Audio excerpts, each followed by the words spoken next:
It is Wednesday. It is press day for the Sagersville Independent, therefore preceding publication day tomorrow. Papers will be out in newsstands bright and early. You can get yours. You can always come and get one here as well if you don't have a subscription. And I know I've said it before, but we are closer because it's just a several-month process of implementing changes. But subscription and newsstand prices have got to increase. We're going to do it very modestly and not near as much as really they need to, but it is coming, and we certainly think that everyone is understanding of that. It literally costs more it costs much more to print and then mail a newspaper than it does what we charge for any out-of-county subscriptions, and I don't mean it's anywhere. It's not anywhere even close. It's just something that the paper industry, with postage rates ever increasing, as are paper and ink and all of that as well. So we're going to adjust it modestly, but some adjustments are coming. So subscription rates are going to go up a few dollars here and there, and we certainly appreciate your understanding and most of all your support as well, because local journalism, and we work very hard to make sure that paper is packed every week of news that you just simply can't get anywhere else, and that includes here on this program as well. So we're very proud of all the coverage that we offer of local sporting activities and other things, and of course the important news and information and the lighthearted, entertaining stuff that we can work in as well. So please, thank you for your continued support, and we look forward to seeing you hopefully getting tomorrow's edition and everyone thereafter. With that said, tonight's program. I've got some good news on tonight's program. The McGoffin County Summer Feeding Program is back. Some big changes this year. Big event this weekend that I'll just remind you in part tonight, and hopefully I'll have a little get-together with the organizer on tomorrow's program and some other things to talk about as well. Let's start off on the educational front. And we will begin on a state level, where earlier today, Governor Beshear, First Lady Brittany Beshear, as well as Lieutenant Governor Jacqueline Coleman, and a host of other officials all came together to launch the Pre-K for All initiative here in the Commonwealth of Kentucky, which aims to advance the state's public education system and job growth. The governor saying that we are here not as Democrats or Republicans, not as part of the right or left today. Instead, we are here as parents and grandparents, aunts and uncles, educators and business leaders. We are here because we want the best for our Kentucky kids, the best for our Kentucky parents and caregivers, and we want to build and maintain the best workforce in America. The governor noted today that according to stats, more than half of Kentucky's kids, almost 54%, are unprepared when they show up for their first day of kindergarten. He says before they even step through the door, they're behind, and it creates an achievement gap that is nearly impossible to close. The governor said to increase kindergarten readiness, they need to offer pre-K for every 4-year-old across the state of Kentucky, and that's what they're doing. The governor said that in addition to increasing educational opportunities for the state's youngest learners, Pre-K for All will also help put money back in the pockets of parents and caregivers and grow the Commonwealth's workforce. The governor noted that according to the Cabinet for Health and Family Services, 79 of Kentucky's 120 counties, about two-thirds, don't have access to enough child care to serve every family who needs it, with the majority of those located in eastern Kentucky.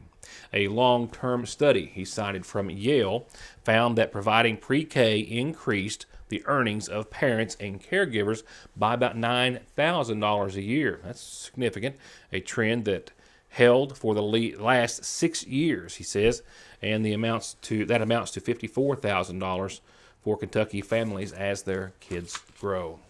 Also on the educational front and that of the nourishment front as well, the McGoffin County School District, I sat down with the following representatives earlier today, are excited to announce the biggest year yet for the summer feeding program. That is 2 square meals a day, every day of the week for the summer. And this year, McGoffin County schools have been selected to participate in the Summer Boost Reading Program, which is going to go right along quite nicely with it. We're excited to be able to offer this opportunity again. This is something that we have done for several years, and our board is always extremely supportive and making sure that we provide nutritious meals throughout the summer to any of our students. And actually, I say students, but this program includes children ages 1 through 18. And this year, we're particularly excited because we have partnered with the Office of Teaching and Learning through the Kentucky Department of Education to provide academic materials. This is an initiative to support learning in addition to food service. And we're very excited about that because we are one of 34 districts in the state that were given this opportunity. And again, that's not just students, that's all McGoffin County kids between 1 and 18 years of age, and that's at least 500 meals a day, and it all starts next week. We plan to start on Monday, June 9th, and we will serve a hot meal on Monday and provide bulk items for Tuesday and Wednesday, so they will have breakfast and lunch items Tuesday and Wednesday. Then again, we would serve a meal on Thursday with bulk items for Friday, Saturday, and Sunday. So there is something for every day. And I think last year we were preparing about 500 meals per day. So we're hoping to exceed that this year. And of course, this program is completely and entirely free to all the kids and families, as are going to be the books that are going to come along with the food. Yeah, McGoffin County is very honored to be a part of this program, and not many school districts are. And I'll have more on the books and the other fun things in just a few seconds, but right now let's turn it over to our McGoffin County Food Service Coordinator, who says that the process and distribution locations will be largely the same. Again, this year we're doing our mobile routes. We're also working out of the McGoffin County High School again. That's our central kitchen where all of our summer food service operations will be ran out of. So it's one of the sites where families can go and pick up their hot meals on Mondays and Thursdays. You can pick those up there from 11 to 1. And then all the mobile routes and the times that they'll be at those locations is posted on the website and posted on Facebook. So you could check out those times and look for those McGoffin County School Food Service vans to be out delivering those meals. This year we've looked at getting some shelf-stable items. That way, if students don't have refrigeration and stuff, it's not going to spoil, and they can have that for those days in between the pickup days. So items like even our milk, we've gotten some shelf-stable milk, so it's liquid milk and it doesn't have to be refrigerated until it's open. So as long as it's not been opened, the student can open it that day and enjoy that milk and not have to worry about having it been refrigerated. Now for this year's fun part of the summer feeding program. McGoffin County Schools are one of a few school districts in the state of Kentucky who have been selected to be part of the Summer Boost Make Summer Count program. Books, bags, bracelets, all sorts of fun things, and a really neat little QR code that opens up doors to other things on electronic devices, phones, tablets, the internet, via computer, whatever you so choose. And those QR codes will be coming along with the books, which come along with the meals. Summer Boost program is actually sponsored in partnership between the Kentucky Department of Education and the Office of Teaching and Learning and our school district. As part of this program, parents will have the opportunity to bring their children out to the different mobile sites throughout the county, as well as at the McGoffin County High School, and be able to get resources that have been provided. These resources include books for children of all ages. We have classics from Old Yeller to The Hatchet, Charlotte's Web, just a lot of classics that families probably can recall reading when they were younger.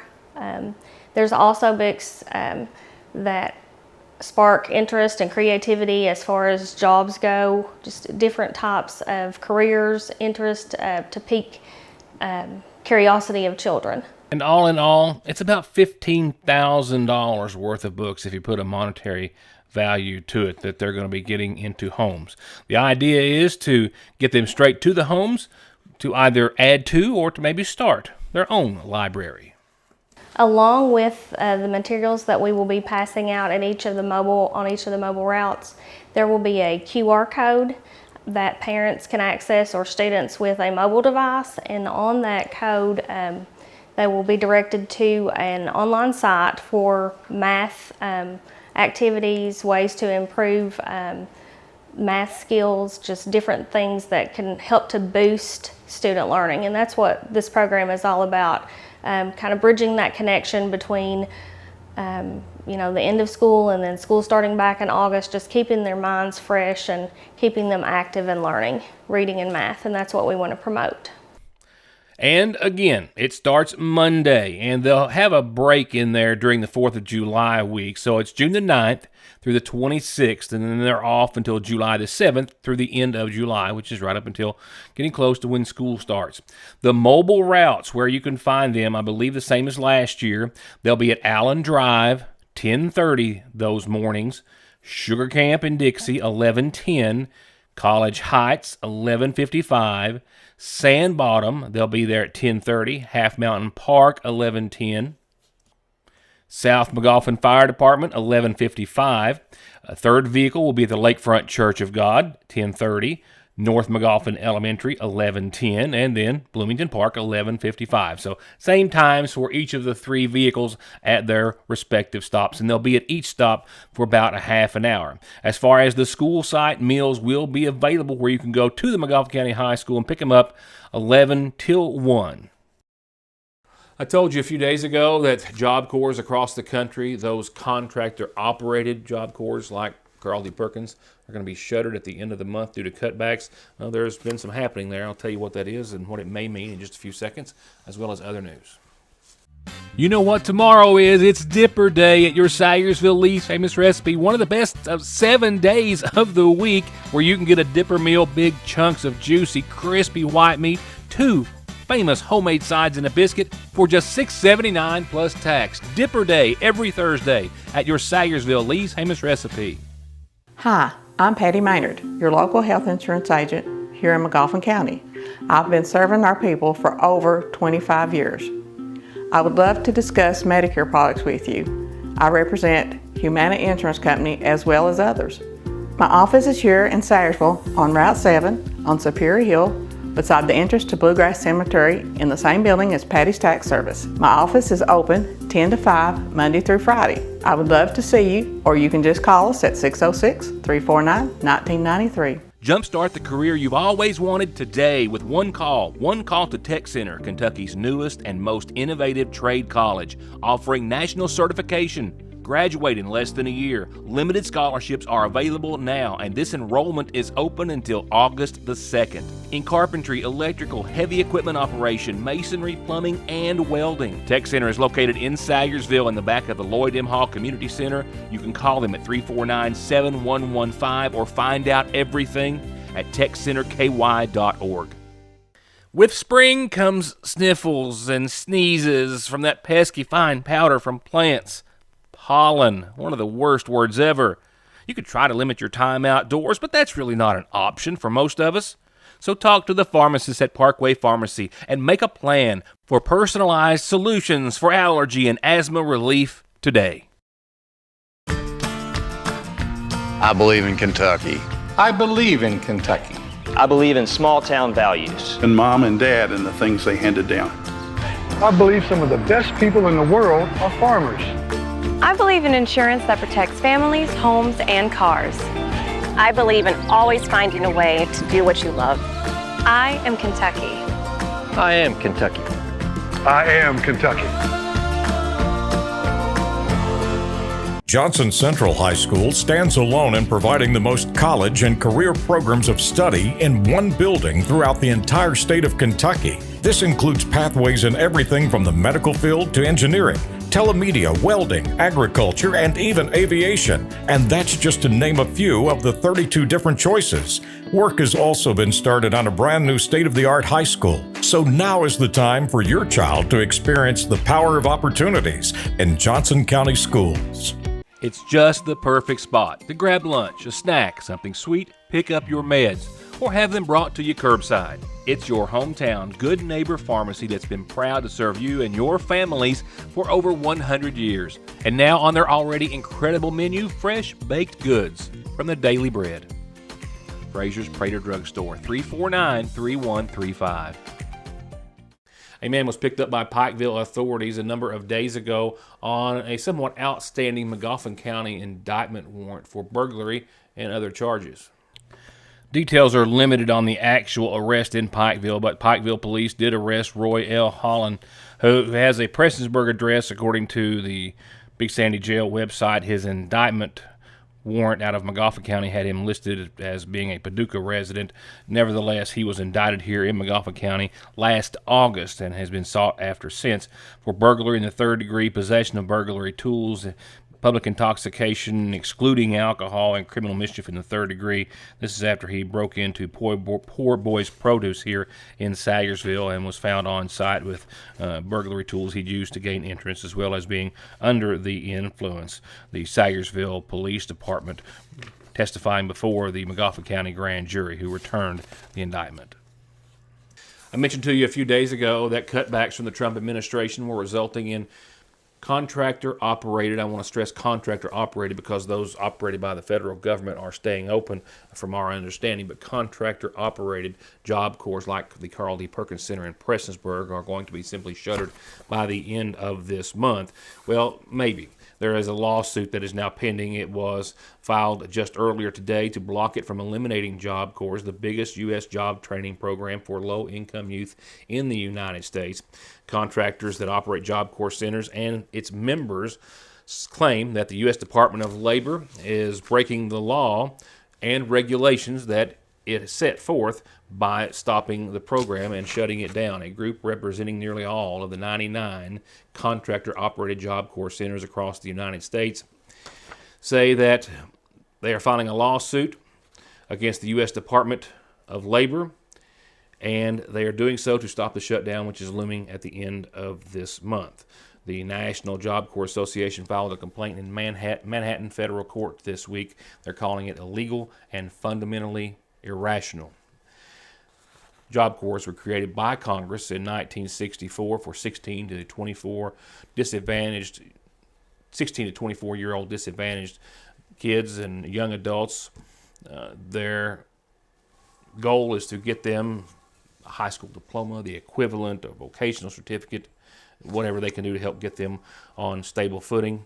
The Labor Department says it's not effective. Will the lawsuit put a pause to the planned pause? We'll follow that along and let you know. Here's tonight's, we've got more coming up in just a few seconds, but here's tonight's McGoffin Farm Bureau calendar. With another vacation Bible school to add to our growing list, Rainforest Explorers, Jesus Leads the Way. That's the theme of Vacation Bible School at the Sayersville Free Will Baptist Church, June the 11th, 12th, and 13th. That's next Wednesday, Thursday, and Friday, 6 to 8 nightly. Everyone is invited to Sayersville Free Will.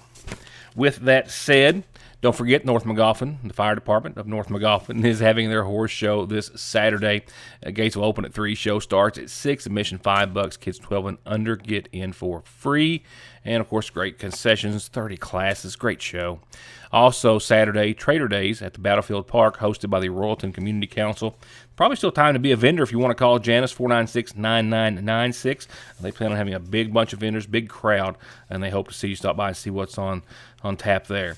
The Vacation Bible School set at Emmanuel Baptist Church at Pleasant Hill this year is titled Wonder Junction. Pastor Mark Campbell and everyone invites you to join them Tuesday the 10th. That's next Tuesday through Friday, 6:30 to 8:30 nightly. Also, not this Saturday, but next on June the 14th over at the Sayersville City Park, 11 till 3. You can register at the 5th Annual Licking River Cruise In, and you can drive whatever, ride whatever you want. Or just come and see what other folks have. Great show, free dash blacks, free hot dogs, free music, free fun.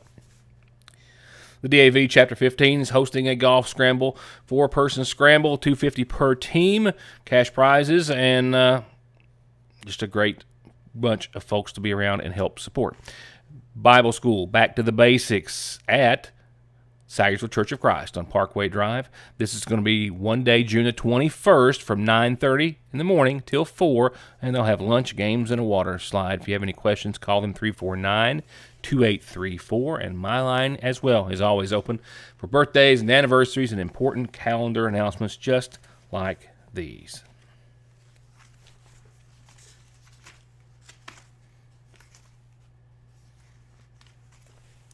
From there, we'll go on to funeral service announcements and a reminder of services to be held this Friday for Peen Montgomery, Rui Marie Peen Montgomery, 91, of Springfield, Ohio, but formerly of Sayersville. She passed away Monday.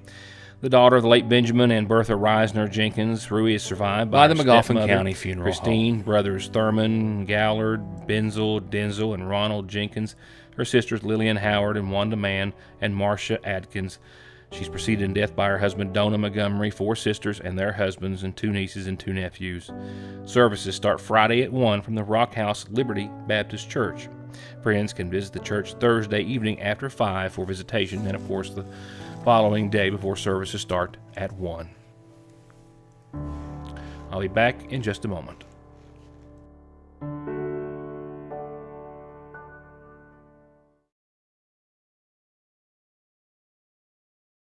At Big Sandy Healthcare, every patient is seen as an individual deserving of respect, compassion, and top quality care. For us, it isn't about who they are or where they come from, but about the dignity and the care that they deserve. Our commitment goes beyond simply treating diseases. We tackle food insecurity, transportation problems, and other barriers many of our patients experience that hold them back from living fuller, healthier lives. At Big Sandy Healthcare, that's what sets our organization apart. The one and only Lori Morgan.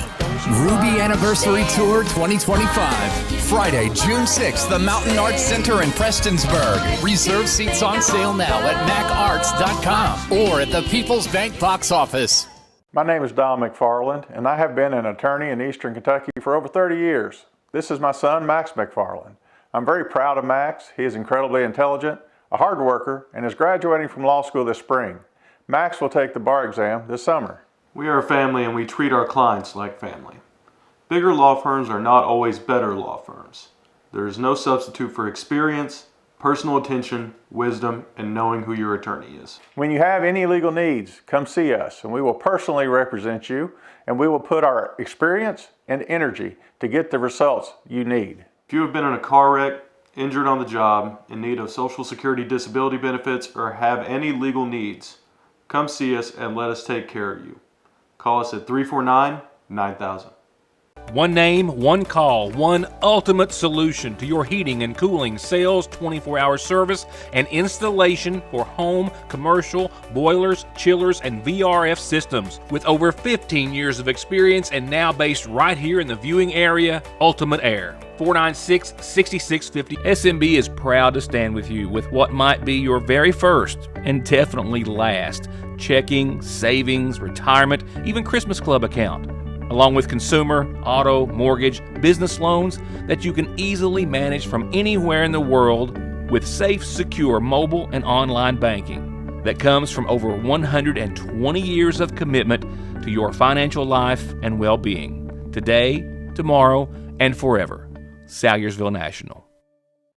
For whatever reason, if your working days are over, don't do anything before you meet Grover. Social Security, disability, SSI, work injuries, wear and tear, and hearing loss. 888-9-GROVER. It's your go-to place for unique gifts, hard to find, or special gifts for anyone, including yourself. A new selection of inspirational gifts. Personalized and other new jewelry arrivals. A fresh new restock of Diva and the other Tyler Candle Company scents that will not stay on the shelves. Plus new colors and styles of the ever-popular Brewmate. And decorate for the season and for the 4th with a little hometown local feel at the Seasonal Shop in downtown Salyersville. There are several risk factors that may put a patient at risk for heart disease. Especially people who have diabetes or hypertension or high cholesterol and have a family history of heart disease. Neglecting to see a cardiologist can put you in trouble. You may develop problems that may not be reversible. We see many people who do not have an actual diagnosis of a heart problem, but may be at risk of heart disease, and we do whatever we can to help mitigate that risk to help prevent disease in the future. ARH, more for Appalachia. I've got plans to have someone to talk about it in person here, hopefully on tomorrow's program. But tonight, with it starting this Friday, day after tomorrow, I wanted to make sure everyone was reminded. Casting for Kids is this weekend, the free fishing weekend, of course, in Kentucky. And it is, of course, going along with the nation's largest kids fishing tournament at Paintsville Lake. And this Friday is when, of course, it will start as well right here in the viewing area, and they've got a lot to add this year. They're going to have an aquarium. They're going to have, of course, all the fun that they always have with inflatables, and Paw Patrol is coming back.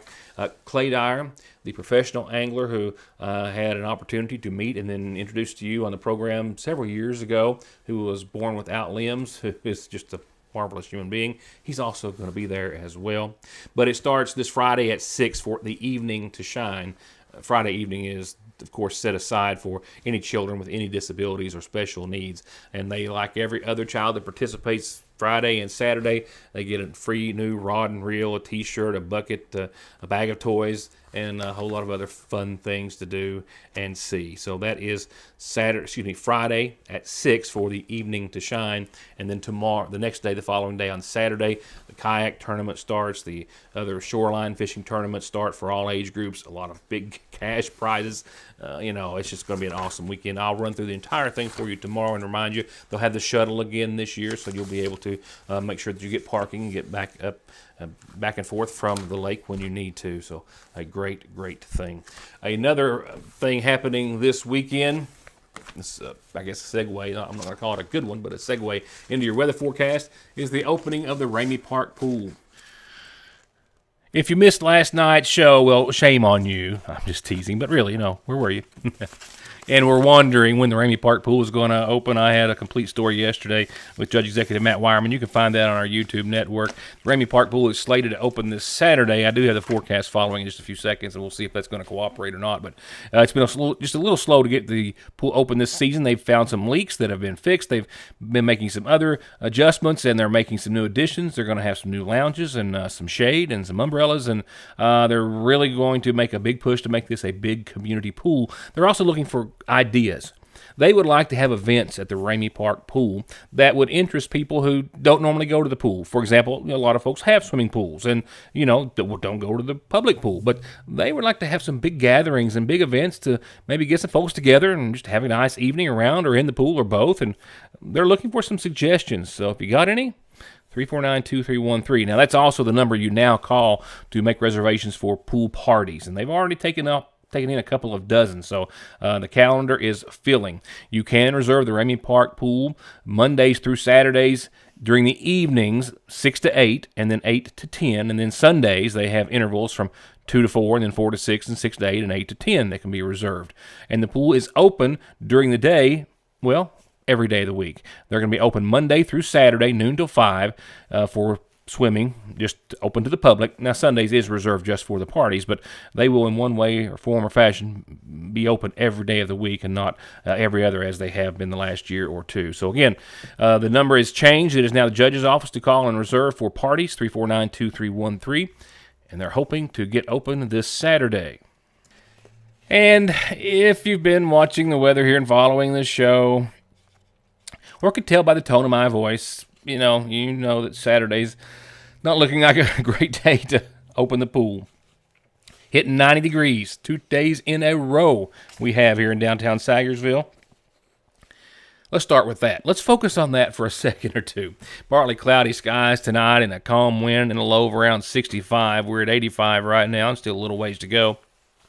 Humidity 44% right now, dew point 61 degrees, sunrise 6:12, sunset 8:52.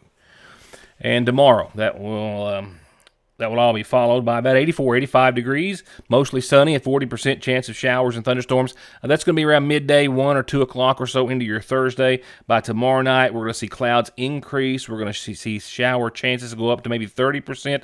This is all out and ahead of a cold front that we've been talking about now for a few days. That for your Friday gives us a quite likelihood of some showers and thunderstorms.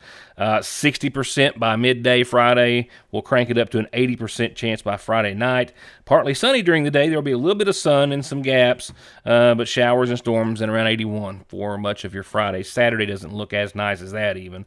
77, cooler air behind it, and an 80% chance of showers and thunderstorms. So there's my hesitation to say that the Ramey Park Pool will absolutely open this Saturday. Something could change, and it very well could. Fingers are crossed. A lot of folks looking forward to getting to the pool. Sunday, we're still going to see a chance of some showers and thunderstorms to the tune of about a 40% chance, but close to 80 degrees and partly sunny. We'll see if it's a pool day or not. Thereafter, we do perk up briefly for your Monday, maybe back to 82, 83, mostly sunny. But look at shower and storm chances. Another system comes right back in the heels of this. We've got another front. We've got another couple of days of back to the 70s we go, and more unstable conditions that keep us with a little sun and some shower and thunderstorm chances. And again, this is going to take us all the way through at least the middle of the month and maybe a little after before maybe we'll get to a nice run of some summer-like weather like what we've seen for the past 2 or 3 days now that is spoiling us and is so well-deserved and long overdue. Fingers are still crossed. It's going to be one of those summers, I'm afraid. And we'll just see how well it improves from here. That's it for tonight. See you back here tomorrow. Thanks, as always, for watching.